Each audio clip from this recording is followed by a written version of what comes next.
Welcome to another episode of The Brand Called You, a podcast and podcast show that brings you leadership lessons, knowledge, experience, and wisdom from hundreds of successful individuals from around the world. I am your host, Ashutosh Garg, and today I have a very fascinating individual from Canada, Mr. Marc Champagne, with us. Marc, welcome to the show. Thanks, Ash. It's a pleasure to be here. Thank you. Marc is a mental fitness strategist. He's the author of a book titled Personal Socrates, and he's the host of a podcast which is titled Behind the Human. So, Marc, let's start our conversation with your mental fitness strategist role. Help me understand, what is a mental fitness strategist? It's a good question, Ash, because I didn't know that either, and it was the reason why, as far as I know, I came up with that term, at least for myself. Mm-hmm. And the catalyst for that was that I was always struggling to figure out how to combine two passions of mine that really fuel my work, and one being, we were talking before we hit record, but in the pharmaceutical industry, I spent the majority of my time in brand management, Mm-hmm. in that role, and it was essentially a strategist, and that's the role that really lit me up, Mm-hmm. essentially taking complex problems and trying to simplify them, right, and getting a team behind you. Mm-hmm. And then the other side of my world is surrounded around mental fitness and how we can train our minds to be clear and intentional and essentially show up and perform at our best personally and professionally. Right. So the combination of those two worlds is a mental fitness strategist, because if you think of our lives and our work, I mean, those are some of the most complex scenarios that we can be faced with, right? So how can we then take mental fitness training and these practices like meditation, journaling, breath work, they've been around since the beginning of time. How do we take those and use them to simplify and make our lives even better? Incredible. So, for our viewers and listeners, can you share with me an example of the kind of work you're doing without names, Sure. and what was the result? Of, Yeah. Well, I mean, the most recent, and I mean, I can share the name if you'd like, or if it's Not helpful. really. But No. no, okay.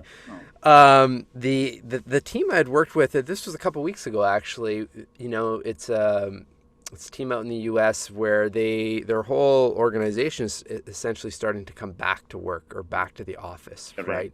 Hmm. And it depends on where you are in the world. Obviously, everyone's at different stages in this journey right now.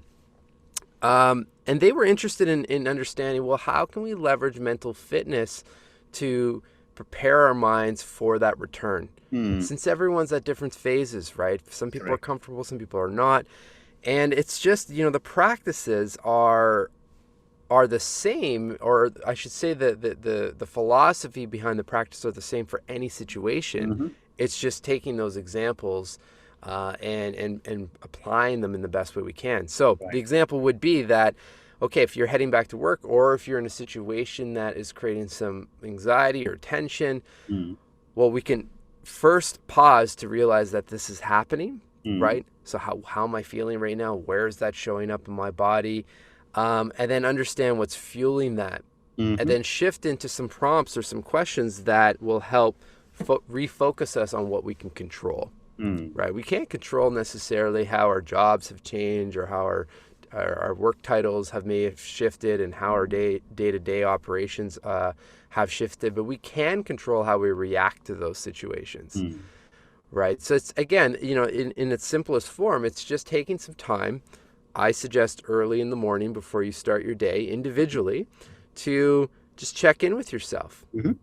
and ask some questions to reframe your mind, so that when you enter into the day, you're not entering into the day with all that emotional clutter or that mental stress that pours into your day and how you think. Hmm. Fascinating. So, as far as mental fitness is concerned, and I'm sure you are experiencing this, there are two sides. One is pre-pandemic and one is post-pandemic.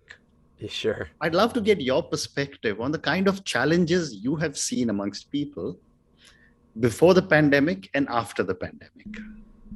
Well, that's a great question. I mean, like I said, the taking time to slow down and think essentially is what I talk about a lot, or just using the practice of reflection, for Mhm. example. And you know this, working in the different areas that you have. If Mhm. the people that are performing at the top are thinking, right? Like, it's really hard to make smart, logical, and clear decisions when our minds are fogged with fear or uncertainty or anxiety and all of that stuff. It's hard to see the path forward, right? Mhm. It's not impossible, but it's hard and it's challenging to live like that.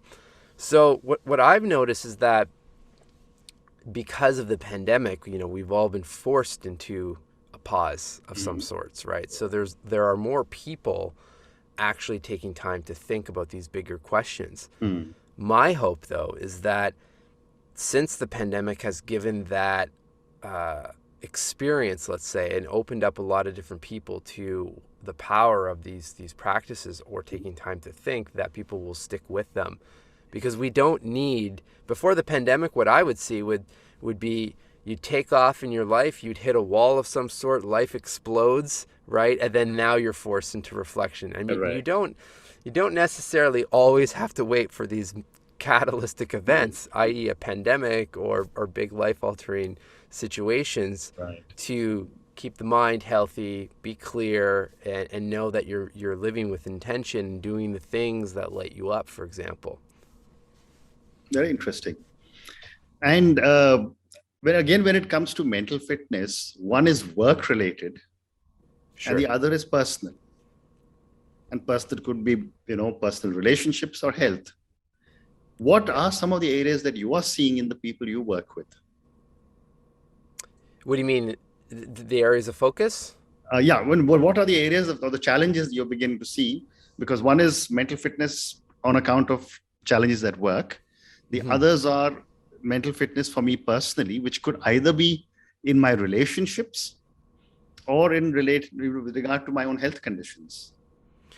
Well, I think it all links to the same thing. I mean, especially when you think of your work or in the professional setting, what Mhm. is nice to see is that companies are starting to acknowledge that our personal lives obviously have a huge impact in our professional lives. Correct. So for me, again, it everything starts and stops at the mind. I mean, if we want to eat better, if we want to exercise more, it's our minds are the things Mhm. making the decision, for example, right? Right. So the baseline starts on a personal level, Mhm. but then it spills over to everything else. Like I said, it's hard to do your best work Mhm. when your mind isn't thriving or doing well. So I would encourage people to just, the easiest way to do this is to think about, who are you right now?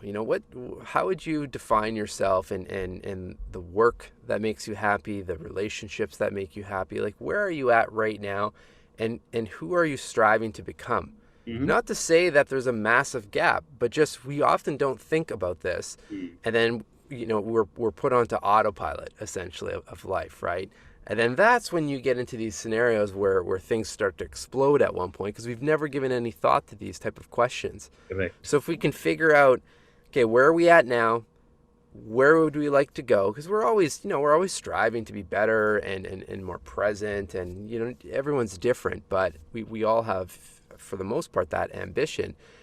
And then you can start filling in the gap, right? With, okay, well, if I want to, do this work or be this person or have these experiences in life, who do I need to speak with? Mhm.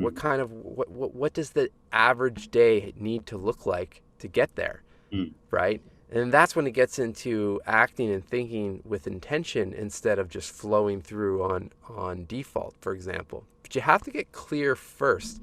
That's what you've probably noticed this, given the number of podcasts you've done with very interesting people. But I've noticed this on my show. I mean, Mhm. all of those guests spend time getting clear, Mhm. right? And then they act with intention. Very well And said.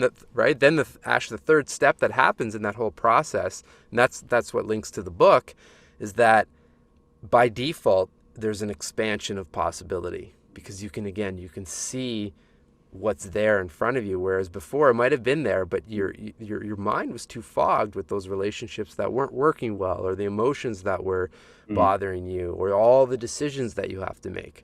mm. Fascinating. So I was going to ask you a question on meditation and yoga, but I think I'll take it in the next segment, which is about your book, Personal Sure. Socrates. So tell me about the book and what was your motivation to write it? Well, the book came about after starting a journaling app Mm-hmm. about 3 or 4 years ago, which at the time there wasn't anything that existed that guided people into journaling practice. You had meditation apps that were starting, like the Headspaces and the Calms of the world and Insight Timer and whatnot, but there was nothing that existed for journaling. So I left that corporate world, left the pharmaceutical world to create that app and with a team, and we did, and we reached millions of people with it, which I'm very proud of. But Mm-hmm. from a business perspective, it didn't work. Financially, we had to shut it down, and mentally, we're at our max as well. Mm-hmm. But what was obvious after reaching over 80 million people with this app was that people were interested in the flow of taking time to think and using powerful questions to do so. And I've noticed that I've had a practice like that since essentially graduating university, um, and I wanted to keep going in that work. So the app was deleted, which was essentially a huge that was the explosion in my life, let's just Mm-hmm. say. And the idea to write a book around profiling different people that all of us would know, as well as people that I've been fortunate enough to interview over the years, and figuring out what are the questions that we can reflect on based on Picasso's work, or Maya Angelou or Kobe Bryant, some of the profiles in the book. And again, just meet people where they're at in their lives right now, because Mm-hmm. that's when it works. Like you and I can share our rituals and routines that help us, but that doesn't necessarily relate to the person on the other side. We all have different lives and different days. So that's the intent of the book. The book is full of I think there's about 40 or so profiles. They're short. They're 2 to 4 pages. So again, you can read that in the morning. That can start your day. They're loaded full of questions to help us pause and think. And then also a ton of different practices based on these individuals that can just help us again get clear and ensure our minds are thriving. Correct. So, when I was reading about you and about your book, I picked up five specific points where you said that we can expect the following after reading your book. And I'm going to ask Sure. you to help me understand these with, and maybe an anecdote or an example. The Yeah. first one was that you said it can help us to get a personalized mental fitness routine. Yes.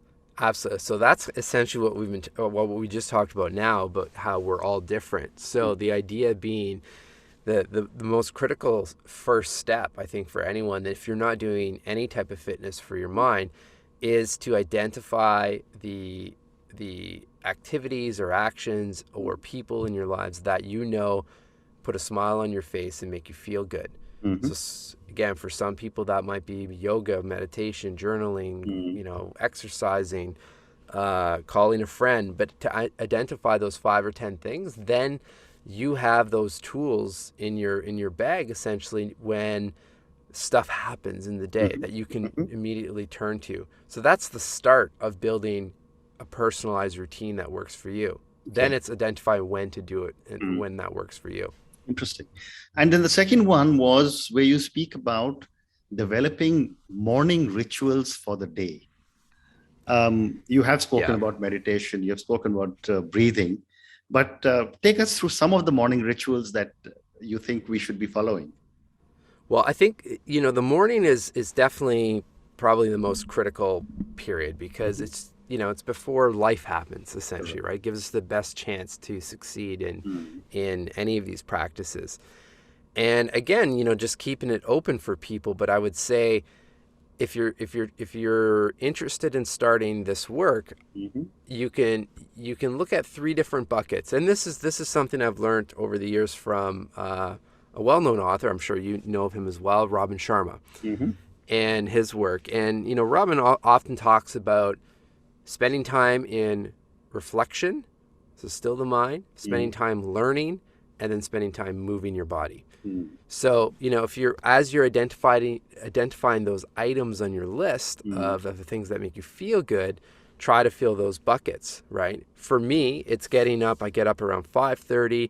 Actually, I'm reading Robin's latest book. So that was on my desk to start the morning off, a few pages out of there. But while writing in the book or in my own notebook to immediately apply what you're reading, right? That's where the combination of the learning and reflection comes in and really allows things to unlock. And then just moving the body. This morning, I didn't really feel like doing anything intense, but I stretched and just moved and got the body flowing and loose. And actually, right before that, I did a round of breath work. So, those are the things those change for me on a weekly basis, or it definitely over the years. Breath work wasn't something that was in my ritual, but it's something that I came across that works. The key, Ash, is to prioritize the time, right? To start that in the morning and then be open, give yourself permission to try different things. And I guess the other factor that is very important with morning rituals, and I'm a morning person myself, is to not do it for a few days and then stop it and then start all over again. Yeah, exactly. Exactly. So that, start small, right? For people just starting, take 10 minutes. Correct. Just take some big deep breaths and maybe read a book that will set you off and prime your mind for the day. Well said. And then let's move to the evening, where you say that a calming and clearing evening set of wind down practices. Yeah. Well, I think the morning and the evening are some of the most important times, because what happens in the middle usually is out of our control in many ways, right? But what we do in the morning and what we do in the evening dictates how we feel in that whole middle piece of the day, right? So for the evening, something people can do is just taking, again, 10 minutes, and pen, paper is ideal. So that way you're not picking up a device and messing up your circadian rhythm to sleep, for example, with the lights. But if you take a pen and paper and just ask yourself, what do I want to accomplish tomorrow? What are my top 2 or 3 things that I want to work on, so that you can release that from your mind before going to sleep, so it's not spinning thinking about that. And then most importantly, the question that I think we should always ask, and there's so many different variations of this, but just what can I celebrate about the day? That's it. Right? And just because there's so many things that happen each day that, often we pick on the negative things or the things that bother us, but there are a lot of great moments and micro moments of reflection that we can identify, that again put our mind in a happy place, in a positive state, so when we go to sleep, we're having a good quality sleep, and we wake up happy as well. Wonderful. And then the next point is that you speak about tools to de-escalate emotionally charged situations. Yes. Help me understand some of these tools. Well, as you put together your consistent training in the morning, what'll typically happen is that you'll be exposed to more and more of these tools, so that then when something happens in the day, for example, you can pull out some Stoic philosophy. There are a couple profiles in the book, one Ryan Holiday, one Marcus Aurelius, for example, that have questions and practices like recentering or regrounding type practices. So let's say something comes up in the day that really bothers you and you're emotionally charged. If you just take a pause, one big deep breath, right? Just that alone, we don't breathe properly most of the time. We're crunched down, for example. So just sit up straight, take a deep breath, and then just ask the question, is the energy I'm giving this situation worth it? Right? Or what is within my control? And just 2 questions like that, immediate release probably 90% of what's bothering you in that situation, because then you can be refocused to, I can control these 2 things, and if I do that, the situation will get better. So those, that's just one example, but there are so many different use cases that, again, as you go through the practices, you'll find the things that work well for you, and then you'll be able to deploy them because you'll have the self-awareness to realize when you're in those heightened states of emotion. Mm. Very interesting. So, just a little anecdote for you on breathing from India, which is where Yes. yoga and all came, is that, my mother-in-law always used to say, take long breaths because the number of breaths that you have are counted. Oh, I So like that. don't waste them by taking short Yes. breaths. I love that. See, that's just a great, that sticks in my mind. So that it's things like that I love because then you remember those little examples, right? Correct, And you can catch yourself. isn't Love it? it. Wonderful. Now, Well, thanks to your grandma. let me move now to the last segment of our conversation. I'd like to talk to you about the podcast. I Sure. have, a few minutes. So tell me is the what is your logic of starting a podcast titled Behind the Human? Hmm. And what are you hoping to achieve with it? Well, the podcast originally started in combination with the journaling app that I was mentioning, and it was actually called Kyo Conversations because the app was called Kyo, which was the Hmm. Japanese translation for the word today. Okay. We were trying to help people slow down today and get the most out of the day.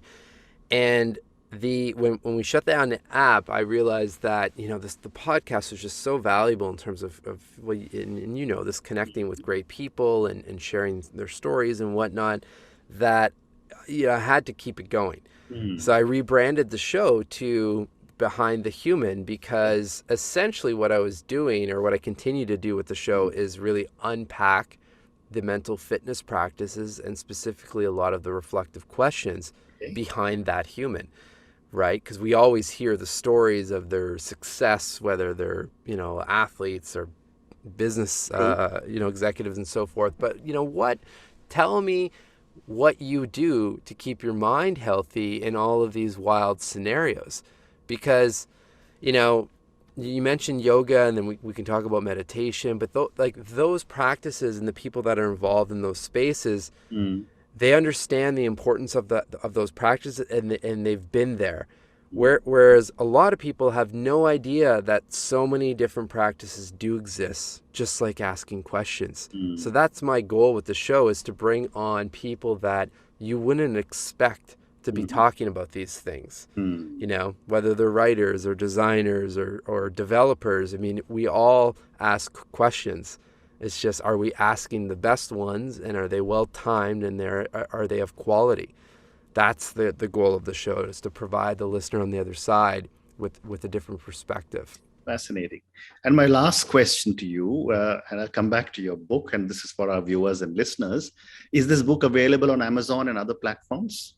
Absolutely. Yeah, it's available worldwide. It's Amazon is probably the easiest place to find it, but the publisher specifically, who is Baron Fig, Hmm. they create really nice quality notebooks Hmm. and different pens and whatnot, and so it's actually available at their website as well. Okay. But I'd say I've got all the links to all the purchase options, as well as my Mhm. podcast, and where you can find me over at behindthehuman.com. Mhm.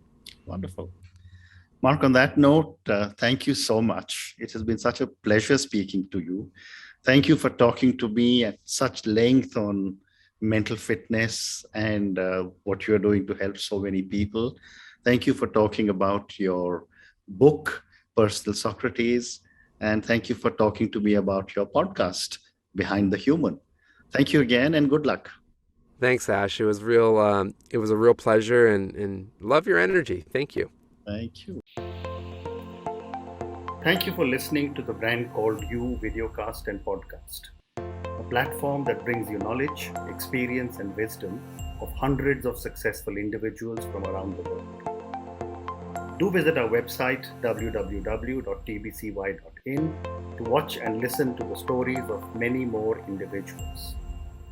You can also follow us on YouTube, Facebook, Instagram, and Twitter. Just search for the Brand Called You.